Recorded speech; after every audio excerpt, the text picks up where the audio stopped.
मेरी एक कजन ने मेरा एक लड़के से तारुफ करवाया। वो लड़का मुझे देखने में बहुत अच्छा लगा और देखते ही देखते हम बहुत अच्छे दोस्त बन गए। और मैं उस लड़के से फोन पर रोज घंटों घंटों बातें करने लगी। 1 महीना गुजर गया और हम बहुत गहरे दोस्त बन गए। मैंने उसे एक दिन बोला कि अगर तुम्हें मुझसे मोहब्बत हो गई तो तुम क्या करोगे।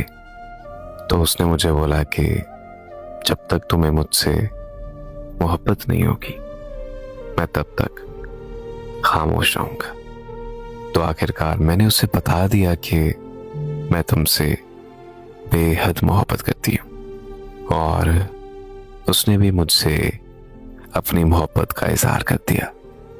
हम सारा दिन सारी रात फोन पर बातें करते रहते थे। हमारा फिर भी दिल नहीं भरता था। 1 साल गुजरने के बाद, मोहब्बत के बाद, हमें छोटी छोटी बात पर लड़ाइयां शुरू हो गई। उसे मेरा सोशल मीडिया इस्तेमाल करना बहुत ज्यादा बुरा लगता था, तो मैंने उसके कहने पर सोशल मीडिया इस्तेमाल करना बिल्कुल बंद कर दिया। वो हर वक्त मुझ पर तरह तरह की पाबंदियां लगाने लगा। ये ना करो, वो ना करो, ये क्यों करती हो। मैं उसकी बातों से बहुत ज्यादा तंग आ चुकी थी। तो आखिरकार मैंने उससे बात करना बंद कर दी।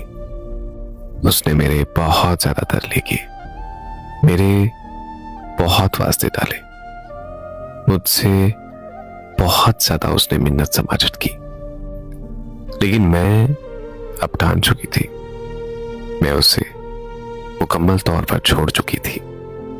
उसने खाना पीना छोड़ दिया, यहां तक कि उसने अपने हाथ पर कट लगाया और उसके बाद वो अस्पताल तक पहुंच गया। जब मैंने उसकी मोहब्बत की कदर न की तो वो बिल्कुल खामोश हो गया। आज पूरा 1 साल गुजरने के बाद मुझे उसकी मोहब्बत का बहुत ज्यादा एहसास होता है। उसे याद करके मैं बहुत ज्यादा रोती हूं।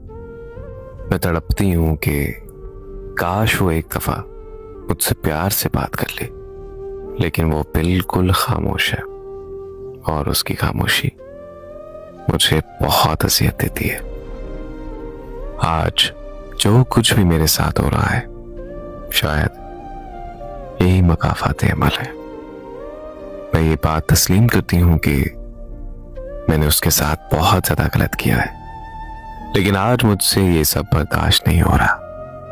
मैं एक ज़हनी मरीज़ा बनकर रह गई हूं।